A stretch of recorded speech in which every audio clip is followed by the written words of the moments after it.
如果你不踏出你的第一步，你做的客人永远都是拿铁80块一杯，有没有？半磅200有没有？不要一直在想说，这有花香，这有柠檬，很多咖啡都有。那为什么这个东西可以卖这么贵？去年飙到$2000一磅，真的有值这个价值吗？在我手上的就是2023最佳巴拿马的竞标样品，今年的样品是得来不易。里面到底装什么呢？来看一下，哇，非常的漂亮。这个103.8，大概就是一只豆子，它就是100公克。在标之前呢，我觉得观察到一些小细节跟大家分享。第一个是过往的这个竞标，它大多数都是以就每磅多少美金来做竞拍，那它把它改成了以公斤为单位。第二个，单一批次的量体，它又再次缩减到了25公斤一个批次，所以我大胆预测今年的标金应该又会非常的惊人跟可观。好，那具体到底会标到哪一支呢？杯测会是怎么样呢？那我们继续往下看吧。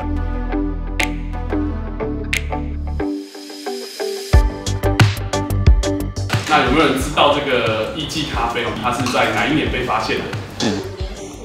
太晚了，它1930年就被英国探险队发现了。很多人都会觉得说，Geisha 会红，就是因为这个品种很厉害、很好喝，有花香，有这个柠檬水果味道。但其实恰巧不是。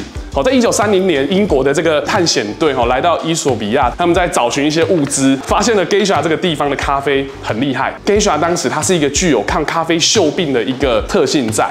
好，你会说那锈病现在在整个全世界的咖啡范围里面，它不是很重要啊。但是你要知道，在当时的时空背景环境里面来讲，锈病造成了整个全球咖啡产业减产高达70%。好，所以那时候全世界都在想，到底有什么方法可以去解决咖啡锈病的问题。好，那刚好Geisha 在这个时候它登场了。好，它先被带到肯亚，被带到这些当时的非洲具有一些专门在做咖啡品种改良的一些实验室里面，直到后来的某一个恰巧点呢，它被带到了巴拿马。那为什么巴拿马现在可以这么的有名？答案其实又跟经济有关。当时候整个全世界的咖啡，它是按照期货价格来做采购依据的。当时候所有的咖啡农在跟国际买家，因为这些生产国它都是相对来讲比较落后一点的农业生产国，那买它的国家都是比如说欧洲啊，或者是日本啊这种比较先进的国家。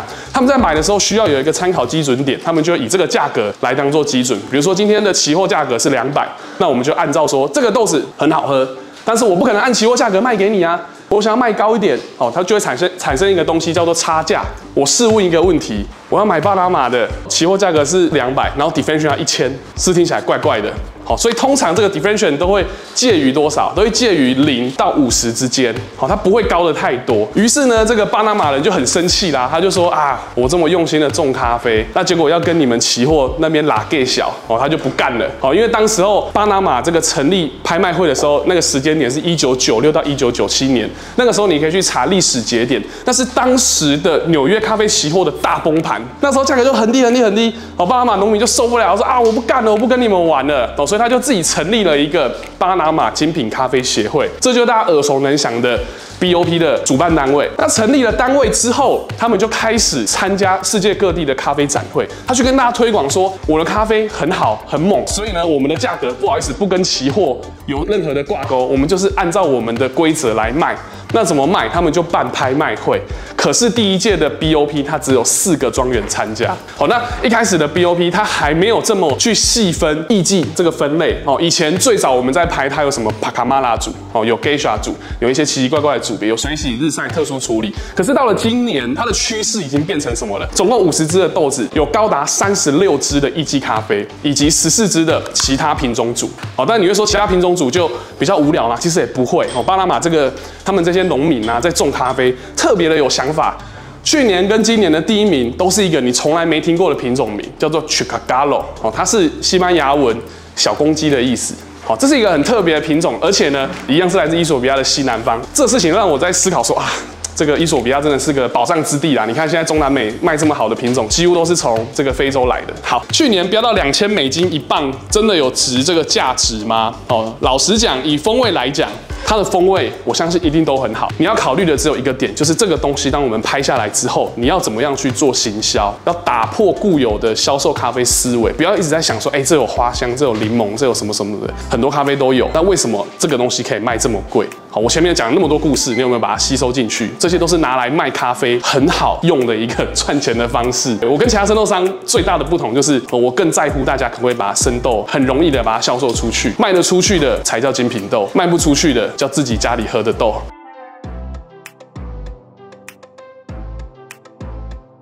我们准备了一个精美小礼物，是我们豆超的限量杯测汤匙，4种颜色，只要分享风味，我们就免费送1支。我对它印象很深刻的原因，是因为我刚喝到它的时候，我脑袋就啪就想到之前在翠峰喝到的那个冠军茶冬茶的那个场景，那香气就是有点就是像苹果香啊，还有蜜香红茶的那种香气，然后对我来说，就是它非常有它的独特性。对，就是零的的话，那个奇洛索这个品种，就是第一个是品种蛮特别的，对，然后再来它喝起来就是一个小红莓的味道，莓果味还蛮明显的，更特别就是中文名字取得蛮好听的。哦，真的吗？它叫什么？哦，黑月吗？对啊，听起来这种就会好卖哦。OK， 没有了。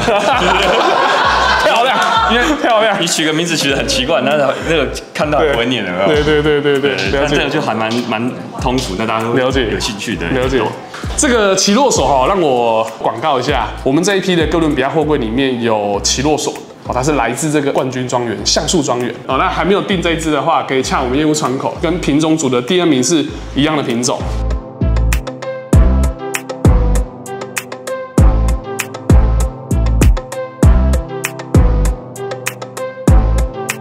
那我想先问一下，你们为什么会想要参加这样的竞标活动？我想这个是指标性的意义啦。云境从我们宋董事长成立以后，除了针对于在地小农的帮助，那豆超一直在积极在寻找一些非常好的生豆。那我们一样，云境咖啡也希望可以提供这些不管是普通的消费者或顶级消费者最好的咖啡。我觉得，因为现在咖啡圈就是竞争非常激烈，那如何在短时间之内让你的产品或者是让你的品牌在市场上有竞争力、有知名度，像这些厉害的产品，我觉得是一个不错的一个方式。因为我们也是一开始是抱着你们矿买生矿买，到后面其实有一些客人会开始跟你有一些共鸣，那他跟你要好豆子的那个要求也越来越高。透过这样的方式去让这些好的豆子可以给到越来越多的人去品尝得到，然后尝试得到这样。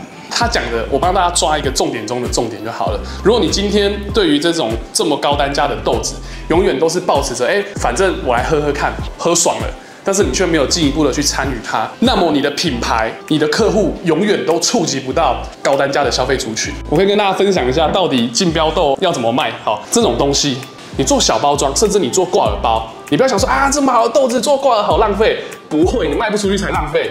好，真的，你就做小包装的，去降低它的总价。假设它1公斤是1万块哦，你就想说半包卖个5、6千，谁买？还真的有人买，不过很少。但是如果你把1公斤1万的豆子把它分成10克，那也就多少钱？重点是什么？你要利用你去标的这个名次跟它的附加广告效果，来带动你自身品牌的高度，这才是我们觉得做竞标这件事情最重要的。好，为什么我们要一直做竞拍？标这个对我们来说，在产地的帮助是很大的，对大家来说也是有帮助。举例 BOP 标完，至少会有一个热度，讨论超过1个月以上。再加上如果你又是身在其中，你一定是会被顶级的消费者看到的。但是你要这样想，如果你不踏出你的第一步，你不参加竞标，你不开始做竞拍，不开始做高价豆，你做的客人永远都是，拿铁80块一杯有没有？半磅200有没有？你懂我意思吗？你去做拉高度，并不影响你本身经营你本来客户群的一个方式，而是你多了另外一条线去经营高单价、高消费属性的客户。好，所以推荐大家参与我们联合竞标。那我们今天活动就到这边结束喽。好，那今天就谢谢大家，谢谢。在我右手边这个荧幕就是现在最佳巴拿马的一个竞标，我们现在锁定了1支水洗艺伎跟1支日晒艺伎。那很快的，它前面1个小时其实蛮冷的，但是1个小时后它开启了倒计时，所以它出价就很踊跃。目前的第1名已经来到了1公斤5620元美金，相当于台币1公斤可能16、17万。那我们锁定的是前5名的豆子，目前还在拍，按照往年的经验，至少要拍可能7、8个小时，甚至10个小时。所以到底最后会拍到哪一支豆子呢？看下去我们就知道喽。A few moments later， 距离这个2023最佳巴拿马线上竞标已经结束了1周了。那这一次的竞标真的是非常的刺激，也非常的精彩哦。总共标了20几个小时，甚至网站一度宕机啦，然后下午它整个就暂停了，然后就一路标到凌晨这样子。好，那最后我们也协同我们的这个17位的这个竞标伙伴一起标下了水洗艺伎组的第3名，它同时也是今年的标王哦，就是水洗艺伎组的第1名。好，那价格不菲哦，就是1公斤1万美金。那我们标的这个批次相对来讲比较亲民一点，那总拍金也来到了100万台币，1公斤也是要4、5万块，风味非常的好喝啦。这个联合竞标它其实非常有意义，就是说，透过这样的方式我邀请我的客户们来做这个杯测，然后我们一起去讨论它的风味，然后我跟大家分享一些联合竞标的一些好处，他们也很支持我们，然后也很投入在这个竞标活动上面。目前就我所知，我们标的这个批次，不管是像我们生豆的分配，或者是他们作为咖啡品牌去贩卖熟豆，都已经有一个很好的成绩跟一个预购的数量的。那如果你想要知道更多有关于我们是如何经营生豆、线上竞标各种各样如何靠咖啡赚到钱的东西，请你一定要持续关注我们的 YouTube、Facebook 还有 Instagram 哦。那我们下次影片见喽，拜拜。